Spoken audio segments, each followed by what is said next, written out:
This is a revision module. Let's see.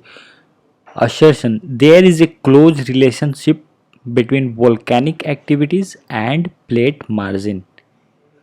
It is true. We can compare with an example, that is ring of fire. There is volcanic activities and also there are plate margins. So there is close relationship between volcanic activities and plate margins.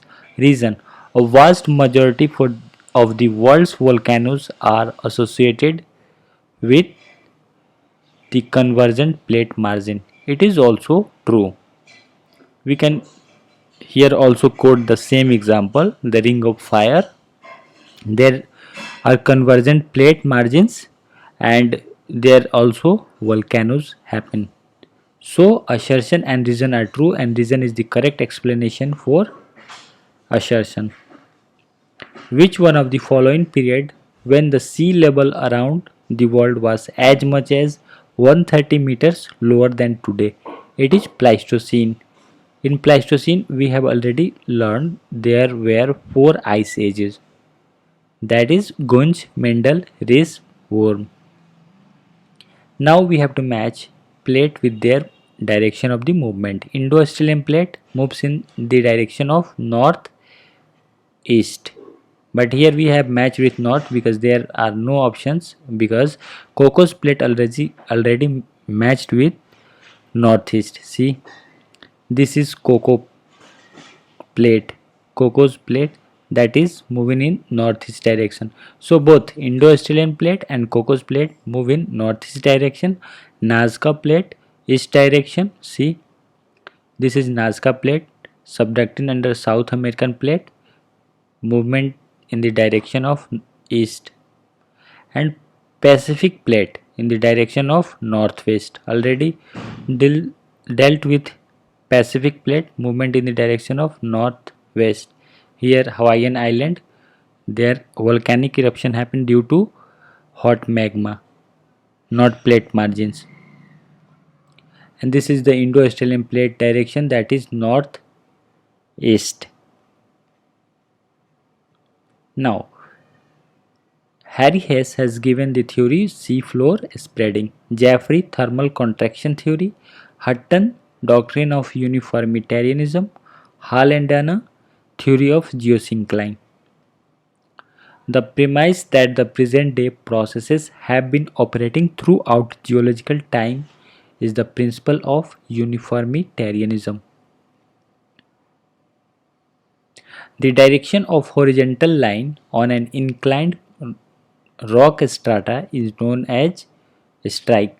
See, this is an inclined strata and this is a horizontal line on the inclined strata from east to west, that is strike.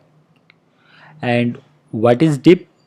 When we make a horizontal plane like this from this strike line, and the angle made between horizontal plane and this inclined strata, that will be dip.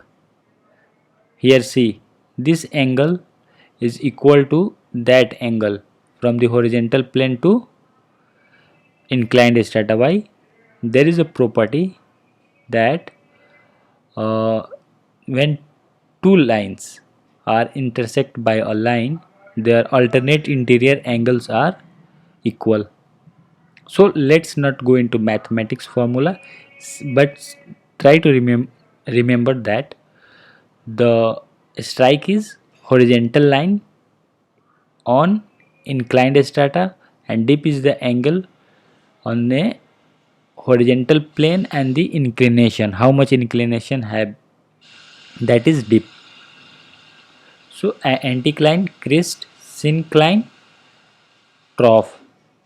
And book Coevolution has been written by W.H. Durham, not by Jean alone, Peter Richardson, Human Universals, Donald Brown, The Social Conquest of the Earth, Edward Wilson. These are the books. And in which of the following groups all landforms are made by wind erosion? It is Demoiselles, Mushroom rocks, Yardang. C. Mushroom rock, Demoiselles, Yardings. These are lapis and loess. Lapis it happen in karst topography region, and this is a depositional features. Loess. Now ocean emit salt spray, decaying plants releases hydrogen sulfide, volcanoes, sulfur oxides, forest fire, carbon monoxide. Keep in mind they like volcanoes not only releases sulfur oxide, but we have to match with appropriate options. So this is sulfur oxides, forest fire with carbon monoxide. Even forest fire also releases many gases. Similarly decaying plants. So keep in mind. And nitrogen, the percentage of nitrogen in our atmosphere is about 78%, oxygen it is 20.94%, argon 0.93%, carbon dioxide 0.03%. The last question, Gutenberg's discontinuity is found between, it is B, mantle and core, C, where is, this is red shaded portion is a core, and this orange and light orange is a mantle, and there is discontinuity, that is Gutenberg's discontinuity.